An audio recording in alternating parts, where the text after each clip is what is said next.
Ayan, good day mga boss. FB nga tayo ulit dito mga boss. Ito, concern ni sir dito. Ayan, may naglilik pa daw mga boss. Pinagawa na yung valve cover niya mga boss. Ayan. Ito yung nakita namin mga boss. Side cover ng black. Ito, kung makikita nyo, ayan no, kumakalat-kalat mga boss. Diyan lang nanggagaling yung leak mga boss. Dahil sa valve cover to yun naman bagong gawa na yan. At yan, yung soil pa na yun, yung bumaba dyan dahil lang sa side cover na yan mga boss. Ayan kung mapapansin nyo. Kaya dito mga boss, mas mainam tanggalin nyo muna yung negative terminal dyan mga boss. Ayan, kung mapapansin nyo, tuyong-tuyo yung valve cover dyan mga boss. Ayan, at malinis na yan. Doon lang talaga nagmumula sa side cover na yan. Ayan, pag tinanggal nyo na yung negative terminal mga boss, ayan, may 2 Gs lang yan. Purpose ng pagtanggal nyo ng battery mga boss, dahil ipapadaan natin to sa gilid ng starter. Ayan, para maiwasan lang natin may mag-spark dito mga boss. Ayan, iwas disgrasya tayo. Baka dahil lang kung nagdi-DIY lang kayo, baka makadisgrasya pa kayo, masunugan pa kayo. Ayan, kaya mainam tanggalin nyo na yan. Ayan, 2 Gs lang naman yan mga boss. Ayan, pag natanggal nyo na yan, ayan, okay na yan. Ayan, kung mapapansin nyo yung mga bolt nya, special yan, may gasket siya. May o-ring yan mga boss, special bolt yan. Ayan. Pag natanggal nyo na yung 2 bolt na yan, ayan, makuha nyo na yan. Padaan nyo lang sa gilid, makuha nyo na. Ayan, talagang malutong na yan mga boss, yung gasket na yan. Kaya dito, ayan, may dala na si sir dito. May dala na yung boss namin dito na gasket. Ayan, malutong na. Talagang flat na yan mga boss, hindi na lumalaban. Malutong na. Ayan yung bago mga boss. Ganyan. Ayan, malambot yan, tsaka medyo mataba-taba pa yan. Dito mga boss, nilinisan ko lang ng gamit ng diesel.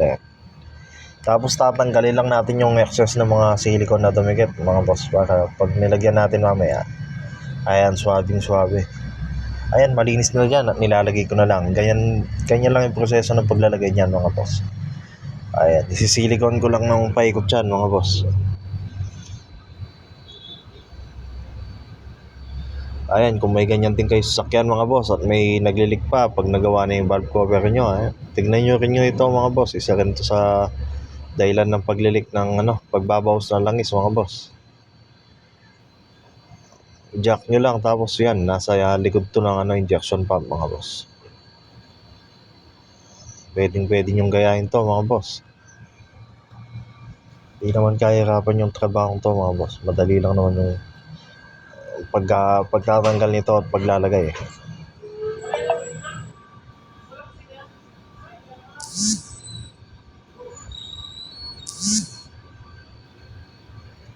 Ayan, ganyan lang mga boss, papaikutan ko lang yan. Ayan, purpose kasi ng beta gray na yan mga boss, para hindi lumisang yung gasket natin. Kasi pag di natin nilagyan ng ganyan, lilisang yan, baka matanggal o kaya tumabing Kaya mas mainam na dumidikit pa rin yan, para hindi lang matanggal sa pagkakaline.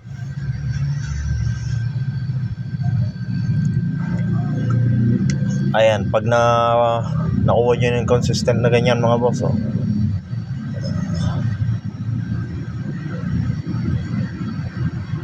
tanggalin nyo lang ilatak-latak mga boss. Yan, para naman malinis tignan mga boss.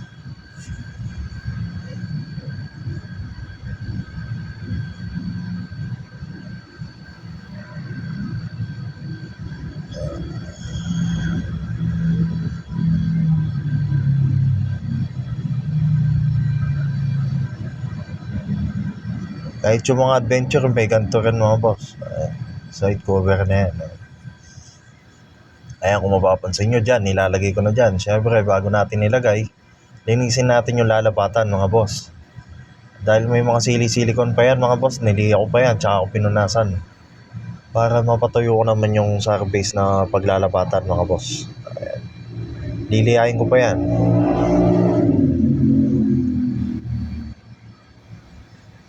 Ayan, para mas kumagat yung gasket na ilalapat natin mga boss.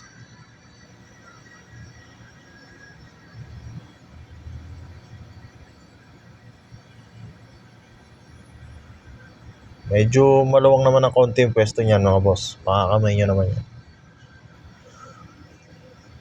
Ayan, dyan nilalagay ko na mga boss. Hindi ko na lang napakita pero madali lang naman nilagay yan.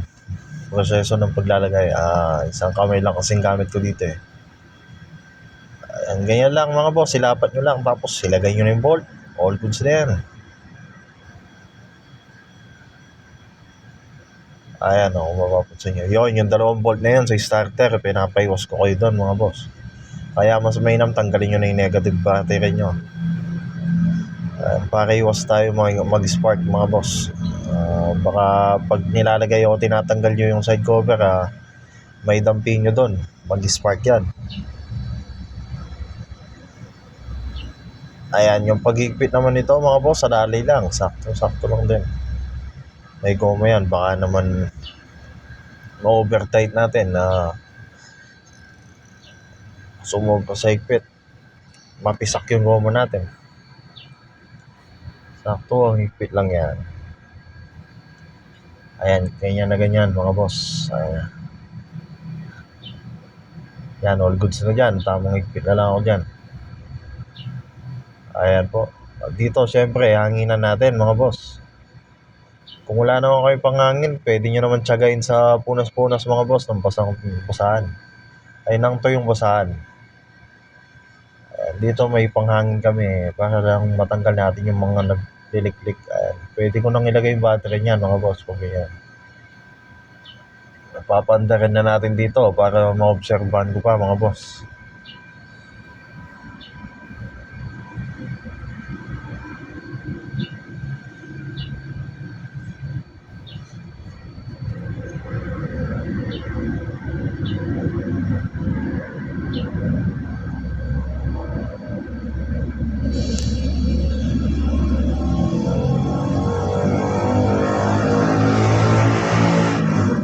Ayan, kung mapapansin nyo mga boss, ayan, umandar na. At mga 30 minutes ko na rin pinapagana to mga boss. At yun, wala nang tagas mga boss, wala nang turo. Ayan, kaya lang po mga boss. Pag may naglilik pa, nagawa nyo na yung valve cover, try nyo rin tignan to mga boss. Bisitahin nyo. Yun lang po, salamat po mga boss na nakatulong.